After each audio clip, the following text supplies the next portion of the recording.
So just back from an amazing week off, celebrating some really wonderful family news that started 2026 off in such a wonderful way, and come back to work, and I need to sort of bottom off some charges and fees that we're looking at for some new services and products that Women of Our Time is going to be launching, which is really exciting as well.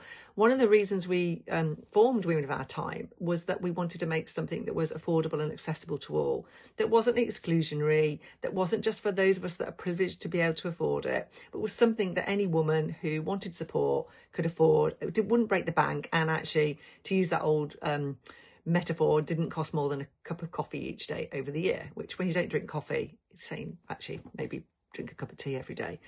It's a real ethical dilemma for me, because we want to keep it affordable, but does it feel too cheap? How do people measure value? My value is we look at social return on investment, which is looking at the impact that any investment makes on the person who's actually made the investment. So if you do it and I do it as a woman, it's not just how I feel and if my confidence grows and if I feel better and all of those things, it's the ripple effect. It's, does that have an impact on my family? Does that have an impact on the people I work with? It's far more impactful than return on investment, which is what we all know. It's the language we use. You know, what return are we getting for our money? But I don't think you can actually measure value on that in this environment, because actually the impact sometimes is intangible.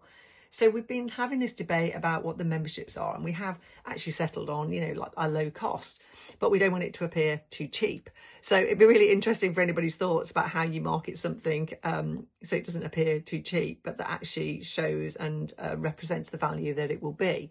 And for me, it's really important that anything we provide, people see the value of, and it isn't because it's an exploitative price.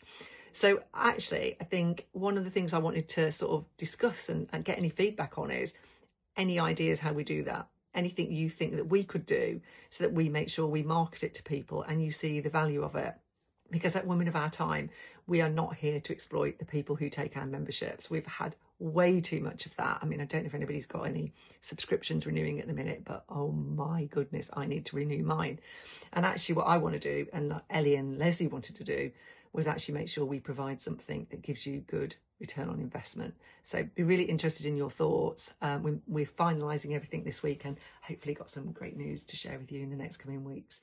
Yeah, and I think this great thing about coming on and talking about what's important is great. So hopefully somebody will interact with me.